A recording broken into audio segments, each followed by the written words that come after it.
Assalaamu calaykum waraxmatullaahi wabarakaatu. Waa mar kale iyo muuqaal cusub. Fadlan daawadayaal saad nooga barateen muuqaalka like garee channelka subscribe saar kambaleelka furasad la socota fiidyada cusub ee soo gelin doona insha Allah. Maanta waxaan ka rabi doonaa fanaanka weyn ee Maxamed Saciid BK ayaa waxa uu aroosanayaa fanaanada weyn ee iyaduna Ugbaad Aragsan. Haddaba arooska wax ma ka jiraan ma runbaa mise waa been? Ogow xaqiiqada dhabta ah. Maxamed BK oo ah fanaan weyn oo kamid ah xidigaha geeska ayaa waxa uu ballan ku qaaday inuu guursanayo fanaanada weyn ee Ugbaad Aragsan dhowaan maalmahan soo socda. Labadan fanaan ayaa waxaa xiriirkooda soo jiitamayay bilihii u dambeeyay, gaar ahaan maalmihii u dambeeyay. Madaxweynaha Jamhuuriyadda Somaliland Mudane Muuse Biixi Cabdi ayaa waxa uu ballan ku qaaday inuu ka caawinayo qarashaadka ku baxa arooska Maxamed BK, walow aan la garanin inta ay tahay lacagta uu madaxweynuhu ku deeqay. Fanaanka Maxamed BK ayaa waxa uu ka mid yahay fanaaniinta ugu da'da weyn xidigaha geeska.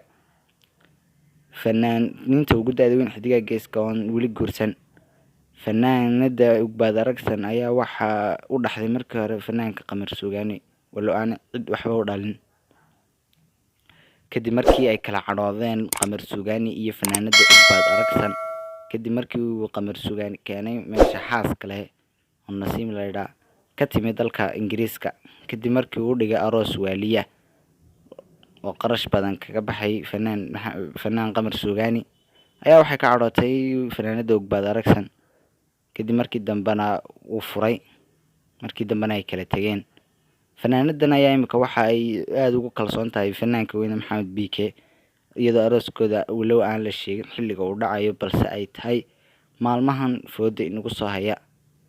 Haddaba wixii comment aad ka qabto arooska labadan fanaan xagga hoose aad nooga reebi doontaa. mar labaad ayaan ka hoosanaa muuqaalka like gareeya, channelka share gareeya, subscribe saar kambaleelka furasad la socota fiidyada aan soo gelin doono insha Allah. Wassalaamu calaykum waraxmatullaahi wabarakaatuh.